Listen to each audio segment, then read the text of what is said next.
ये है दिल्ली क्राइम मोर्चा news network.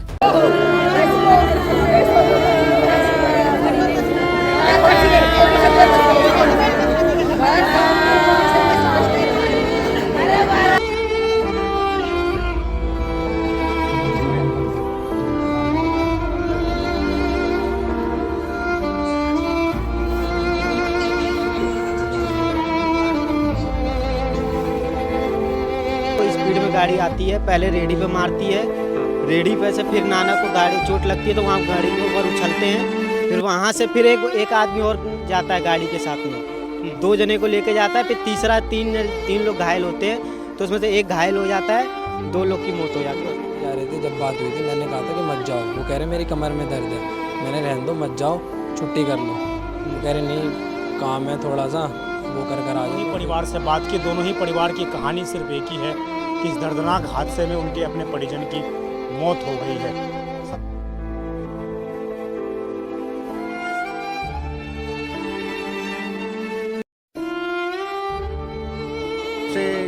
वहाँ पे एम्बुलेंस नहीं मिली हमें, बिच्छू में आ रही है, बिच्छू में उसी वजह से भी फिर यहाँ पे भी पूरा उन्होंने खुद अपना इंतजाम किया एम्बुलेंस। सीनियर डॉक्टर होता तो वो ट्रीटमेंट करता। अब हम भी देखते हैं कई बार वीआईपीओ के लिए पहले एडवांस डॉक्टर खड़े हो जाते हैं, और लेकिन गरीब आदमी के लिए कभी डॉक्टर आगे नहीं आते। बाकी जो गरीब होता है उसको बाहर चलो, अगर ज़्यादा खड़ा था वो तेज़ रफ्तार गाड़ी आई, उसने ठोकती हुई चली गई, और दूसरा एक बेचारा बुजुर्ग आदमी था उसको भी ठोक दिया, दोनों के सेम चोट लगी।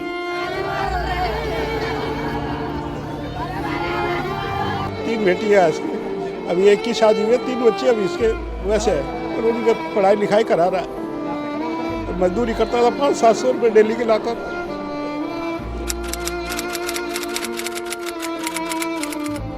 जय हिंद, आप देख रहे हैं दिल्ली क्राइम मोर्चा। दर्शकों, मेरी मौजूदगी इस वक्त राजधानी दिल्ली के जकीरा मोती नगर में है, और आप देख रहे होंगे यहाँ पर तिरंगा चौक आपको दिखाई दे रहा होगा। इसी जगह पर कल तेज़ रफ्तार का कहर देखने को मिला है। कल शाम को लगभग 6 बजे के आसपास एक गाड़ी उधर से आती है। बताया जा रहा है कि जो गाड़ी चालक था वो नशे में था, ड्रिंक एंड ड्राइव कर रहा था वो। वहाँ से वो आता है गाड़ी चालक, और वहाँ पर भी एक व्यक्ति को टक्कर मारते हुए, फुटपाथ पर जो व्यक्ति खड़ा था उनको टक्कर मारते हुए सीधा यहाँ पर आता है। इस जगह पर एक मूंगफली की ठेली लगी हुई थी, जिनकी उम्र लगभग 70 वर्ष बताई जा रही है। सूरज पाल उस बुजुर्ग का नाम बताया जा रहा है, जो यहाँ पर रेडी लगाते थे मूंगफली की। आप देखेंगे तो अभी भी आपको मूंगफली के छिलके दिखाई दे देंगे कि साफ तौर से पता लग रहा है कि यहाँ पर मूंगफली की रेडी लगती थी। देखेंगे ये हादसा कितना भयानक था कि उस जगह पर ये चौक है, और वहाँ से लगभग 20 से 30 मीटर तक कार को घसीटा गया है, और इस जगह पर आकर कार जो है दीवार में टकराई है, उसके बाद यहाँ पर रुकी है। देखिए गाड़ी के जो पहिए के निशान हैं किस कदर आप देख रहे होंगे, कितने हार्डली गाड़ी के पहिए के निशान हैं। और यहाँ पर आप देखेंगे पुलिस ने जो है बाकायदा यहाँ पर ब्लड मार्किंग कर रखी है। इसी जगह पर यहाँ जो है जो ठेली पर सवार थे 70 वर्षीय बुजुर्ग, उनकी बॉडी उसी पर टंगी हुई थी। आप देखेंगे यहाँ पर भी देखिए किस तरीके से गाड़ी के जो पहिए के निशान है वो आपको साफ साफ दिख जाएंगे, इस प्रकार घसीटे हुए हैं। और ये वो दीवार थी जिस दीवार में टकराने के बाद वो गाड़ी यहाँ पर रुकती है। और दारू की बोतलें आप देखेंगे, बियर की बोतलें देखेंगे आसपास, वो भी इस तरह की चीज़ें यहाँ पर पड़ी हुई हैं। तो पूरा भयानक मंजर इस वक्त मोती नगर रोड पर आपको दिखाई दे रहा होगा। जकीरा चौक पर तिरंगा चौक है ये। आप देखिए यहाँ पर भी आपको ये गाड़ी के पहिए के निशान दिखाई दे जाएंगे। और फुटपाथ पर यहीं पर एक दूसरा जो व्यक्ति था वो खड़ा था, और उनको भी इसी कारण जो है उनकी भी इस पूरे हादसे में मौत हो गई। रामजी लाल। रामजी लाल जी, आप छोटे भाई हैं इनके? मैं उनसे बड़ा था। उससे बड़े हैं आप? ये घर में अकेले ही कमाने वाले हैं? ये अकेला था। अकेले? हाँ जी, 3 बेटी है इसकी, अभी एक की शादी हुई है, 3 बच्चे अभी इसके वैसे है, और उनकी पढ़ाई लिखाई करा रहा है, मजदूरी करता था, 500-700 रुपये डेली के लाता था। कोई ये भी नहीं था उसके अंदर, ना शराब का वो किसी का भी नहीं था, बस अपने काम से काम करके आ रहा था। तो बस वो खड़ा था, वो तेज़ रफ्तार गाड़ी आई, उसने ठोकती हुई चली गई, और दूसरा एक बेचारा बुजुर्ग आदमी था उसको भी ठोक दिया, दोनों के सेम चोट लगी। एक दोनों के पैर टूट गए थे, फ्रैक्चर हो गया था पूरी तरह से, हेड सर्जरी हो गई, हेड इंजरी हो गई थी। और छाती में वगैरह में लगी। तो दोनों ही, एक 12 बजे मर गया और ये मेरा भाई 5 बजे तक बोल रहा था अच्छा भला। हाँ, और 5 बजे के बाद उसको ठंड सी लगी। हमने कहा भाई इसको जल्दी से जल्दी इलाज करो। नए नए स्टूडेंट थे, डॉक्टर थे, सीनियर डॉक्टर तो कोई था नहीं, डॉक्टर नहीं तो ना कोई सीनियर डॉक्टर होता तो वो ट्रीटमेंट करता। अब हम भी देखते हैं कई बार वीआईपीओ के लिए पहले एडवांस डॉक्टर खड़े हो जाते हैं, और लेकिन गरीब आदमी के लिए कभी डॉक्टर आगे नहीं आते। बाकी जो गरीब होता है उसको बाहर चलो बाहर चलो, अगर ज़्यादा बोलते हैं तो पुलिस केस करवा देते हैं। कौन से अस्पताल में थे आप? ये दोनों में, बिच्छू में भी और आरएमएल में भी। आचार्य बिच्छू है मोती नगर में, आरएमएल वो नई दिल्ली। इतनी बड़ा एक्सीडेंट हुआ उसके बावजूद कोई सीनियर डॉक्टर वहाँ पे नहीं था? नहीं था डॉक्टर, कोई सीनियर था। अगर सीनियर होता तो हमारा भाई बच जाता। डॉक्टरों की लापरवाही है, वो केयर नहीं करते। जब आदमी कोई सीरियसली होता है तो उसको सारे डॉक्टरों को चेक करना चाहिए।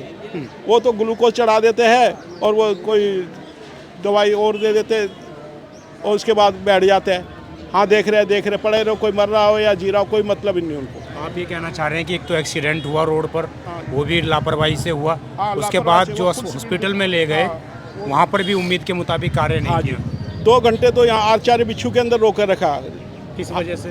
कि कह रहे हम इसको रेफर करेंगे आरएमएल में।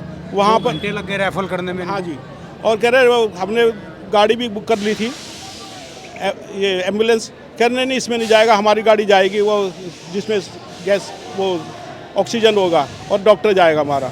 वो पहुंचने 2-2.5 घंटे वो ले लिए। फिर वहाँ जाए उन्होंने वही बस बीपी वगैरह, शुगर ये चेक करा और ये पल्स वगैरह चेक करा। उसके बाद उन्होंने इंजेक्शन लगा के वो छोड़ दिया।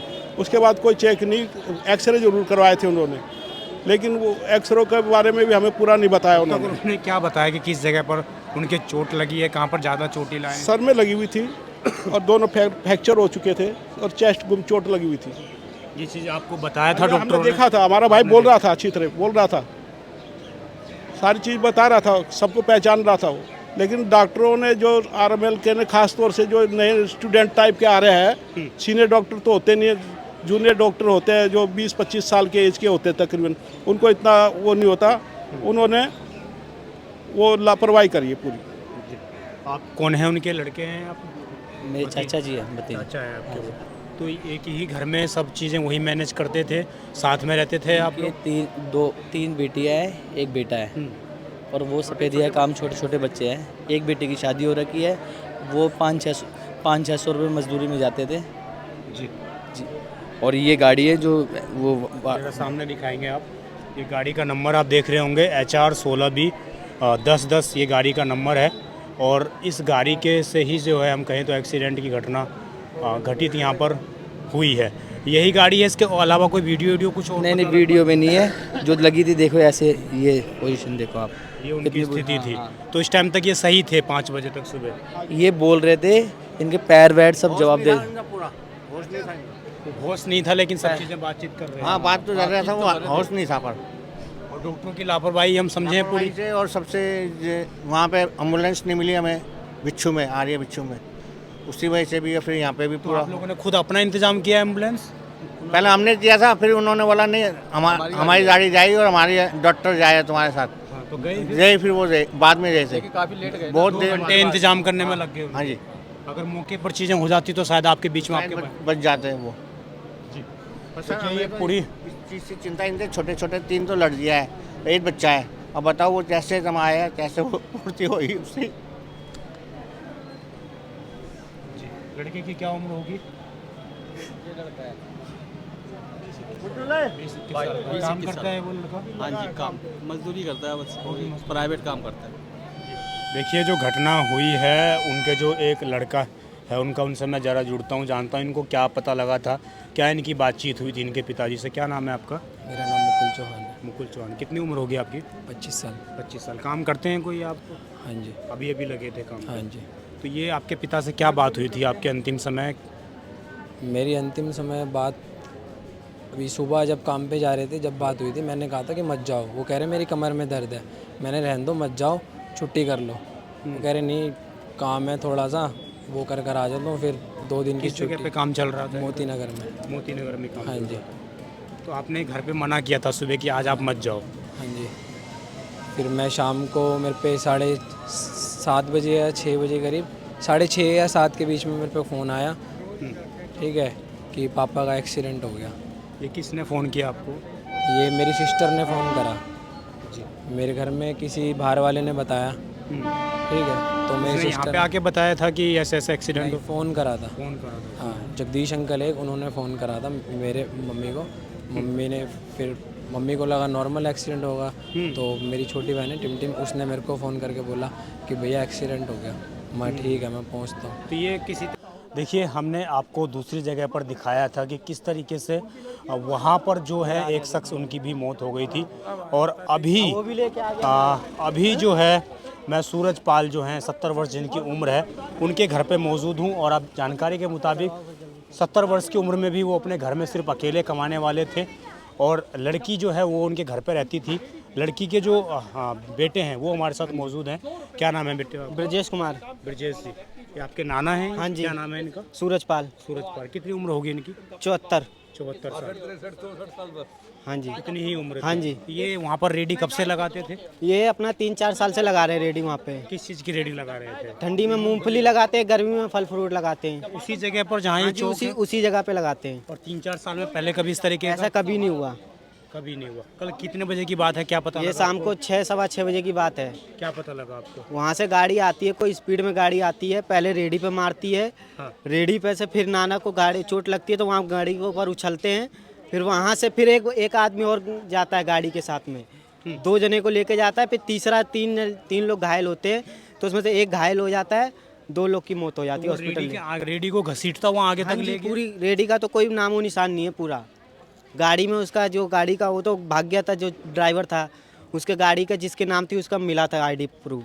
तो वो उसके नाम नहीं थी ड्राइवर की, जो चला रहा था वो ड्राइवर अब था? वो हमें नहीं पता है किसके नाम है किसके नाम नहीं है, लेकिन उसकी प्रूफ क्या मिला था। आप लोगों ने पकड़ा था ड्राइवर को? देखा था? ड्राइवर को नहीं देखा, वो भाग गया था। लोग क्या बता रहे थे कि दारू पी रखी थी उसने? अभी ये कुछ नहीं पता है। उसका प्रूफ मिला था, पुलिस वाले को दिया है, पुलिस वाले ने उसकी लोकेशन भी ट्रेस कर ली है। भिवानी का है, हरियाणा का। लेकिन अभी तो कुछ पकड़ा है किसी को? अभी तक कुछ नहीं पकड़ा। दिल्ली पुलिस अभी तक कुछ नहीं कर पा रही है। जब उसकी लोकेशन ट्रेस कर ली है तो उसको पकड़ो, अरेस्ट करो, उसके खिलाफ कानूनी कार्रवाई करो। ये आपके जो नाना थे, आपकी मम्मी इनके घर पे रहती है या नाना आपके यहाँ पर रहते हैं? मम्मी इनके घर पे रहती है, हम लोग यहाँ पे नाना के घर आपके पे। पिताजी नहीं है? नहीं है। पिताजी नहीं है। हाँ। तो आप सभी लोग उन्हीं के ऊपर डिपेंड थे? हाँ जी। वही सारा सब कुछ घर का खर्चा चला रहे थे? हाँ जी। जी। अभी सरकार के हम कहें तो आप लोग मोती नगर के निवासी हैं, क्या आप अपने स्थानीय एमएलए से मांग करेंगे? हम तो यही कहेंगे, जब उसका पूरा लोकेशन तुम्हें पता है, पुलिस वालों को, पुलिस वाला जैसा कि हमने बताया है, पुलिस वाले का मेरे पास नंबर भी है। क्या हम उसने मेरे को पूरा प्रूफ दिखाया कि इसका नंबर पे मेरे पास आ चुका है, पूरी लोकेशन। तो जल्दी से जल्दी उसको पकड़े, उसको कानूनी कार्रवाई करे उसके नहीं ऊपर। है जो मौत इसने हम कहें तो पूरे हत्या करने का प्रयास इसने किया, हत्या लोगों की है, इस तरह का केस चलना चाहिए? बिल्कुल चलना चाहिए, बिल्कुल चाहिए, न्याय मिलना चाहिए। देखिए, ये तो ये परिवार के लोग थे, ये सदस्य थे और मैंने दोनों ही परिवार से बात की। दोनों ही परिवार की कहानी सिर्फ एक ही है कि इस दर्दनाक हादसे में उनके अपने परिजन की मौत हो गई है। 70 वर्ष का एक बुजुर्ग अपने पूरे परिवार का खर्चा चला रहा था, अपने दम पर किसी तरीके से 2 पैसे इकट्ठे कर 3 से 4 बालकों का पेट भर रहा था। लेकिन इस हादसे के बाद अब वो परिवार क्या खाएगा, क्या ओढ़ेगा, ये भी एक चिंता का विषय है। और पूरे हादसे ने कहीं ना कहीं दिल्ली की ट्रैफिक व्यवस्था पर एक बार फिर से तमाचा मारने का काम किया है। देखिए, एक एक्सीडेंट किस तरीके से एक परिवार को ख़त्म कर देता है, उसकी ये वानगी, उसकी ये तस्वीरें आप देख पा रहे होंगे। क्या महिलाएं, क्या बच्चे, सभी लोग यहाँ मौजूद हैं। और 20-22 वर्ष का एक लड़का है, बाकी 3 लड़कियां हैं। घर में अकेले वो कमाने वाले थे और उसके बाद किस तरीके से घटना को अंजाम दिया गया। वो ड्राइवर नशे में था, नशे में गाड़ी चला रहा था और ना जाने किन किन शहरों से, दिल्ली के किन किन कोनों में वो घूम रहा था। उसके बाद वो मोती नगर, जकीरा जैसे सघन इलाके में आता है और यहाँ पर इस तरह की वारदात को वो अंजाम दे देता है। उसको भी नहीं पता होगा कि वो क्या कर रहा है। लेकिन थे बाउंड्री के साथ वो लोग, जो हमारा भाई और वो बुजुर्ग आदमी मूंगफली की रेडी लगाता है, फुटपाथ पर खड़े फुटपाथ खड़े थे, वो फुटपाथ पे चढ़ाता हुआ आ गया, सबको रोनता और दीवार के मार दी, जिससे उनको चोट आई। वो बुजुर्ग के तो उसके भी पैरों में, सर में, छाती में लगी और हमारे भाई के भी। जी, देखिए, ही परिवार को इस पूरे एक्सीडेंट ने हम कहें तो रुला दिया है, उनसे उनका शख्स छीन लिया है। और जहाँ मैं भी मौजूद हूँ, यहाँ पर वो अकेले कमाने वाले थे इस घर के और कोई इनका साधन इनकम का नहीं था। पेंट का काम किया करते थे और इस तरीके से ये बड़ा हादसा जो घटित हुआ है इसने कहीं ना कहीं दिल्ली की सुरक्षा पर एक गंभीर सवाल खड़ा कर दिया है कि आखिरकार रोडों पर सेफ्टी को लेकर क्या किए जाते हैं। हम लगातार आपको दिखाते हैं कि कैसे दिल्ली के सड़कों पर अतिक्रमण रहता है, उसके कारण इस तरह की घटनाएं घटित होती हैं। और कहीं ना कहीं इस घटना में भी जैसे उसका इंसेंटिव था कि फुटपाथ पर चढ़ते हुए गाड़ी लेकर गया है, वो मंजर कितना भयानक रहा होगा, ये सोचकर आप समझ सकते हैं कि कितने भयानक तरीके से उन दोनों ही व्यक्तियों का एक्सीडेंट किया गया है। देखना होगा दिल्ली पुलिस इसमें क्या कुछ कठोर कार्रवाई करती है और स्थानीय सरकार मोती नगर के विधायक क्या इस परिवार से मुलाकात करने के लिए आते हैं, क्या इस परिवार को सांत्वना देते हैं और क्या इस परिवार की आर्थिक सहायता करते हैं, ये देखने वाला विषय होगा। क्योंकि पूरे परिवार की यही एक मांग है कि उनके बच्चों को कुछ ऐसा भविष्य दिया जाए जिससे कि उनके बच्चे अपने आप को सुरक्षित महसूस कर सकें, अच्छा भविष्य बना सकें। आपकी इस खबर पर जो भी राय हो दर्शकों, आप देखते रहें दिल्ली क्राइम मोर्चा। और आपसे निवेदन है कि सड़कों पर अपने और अपनों का ख्याल रखते हुए गाड़ी चलाइए, क्योंकि आपका भी कोई इंतज़ार कर रहा है और सड़क पर जो चल रहा है उसका भी कोई घर पे इंतज़ार कर रहा है। तो सावधानी से बिना ड्रिंक करें गाड़ी चलाएं, आप लोगों से यही निवेदन है। और पुलिस से अनुरोध भी है कि उस पूरे ड्राइवर को पकड़कर 2 लोगों की उसने हत्याएं की हैं, उसके ऊपर हत्या का मुकदमा दर्ज करके आगे की कार्रवाई की जानी चाहिए। आप देखते रहें दिल्ली क्राइम मोर्चा। धन्यवाद।